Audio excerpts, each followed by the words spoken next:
So I figured I'd make this video because I got a message from someone recently that pretty much said, if I've been piercing for so long and I'm so good at what I do supposedly, why am I still taking classes? So they said that that seemed sus.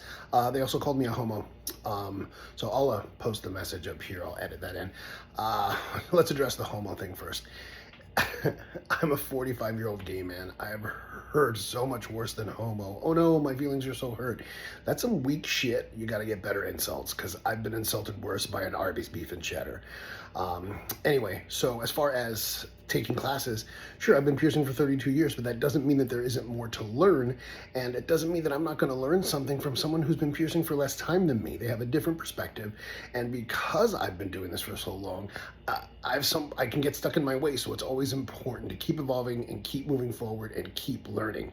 For all you clients out there, make sure you're going to a piercer who has this kind of mentality. And for all you piercers out there, don't get dusty brained and think, oh, I'm the best, I already know everything. Because that means that you fucking don't, and then you're officially like Dunzo, hang up your needles.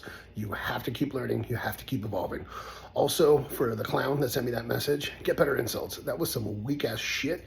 Seriously, I've been insulted by toddlers worse than that. Get it together. So keep learning and stop the clownery for you, stupid message clown.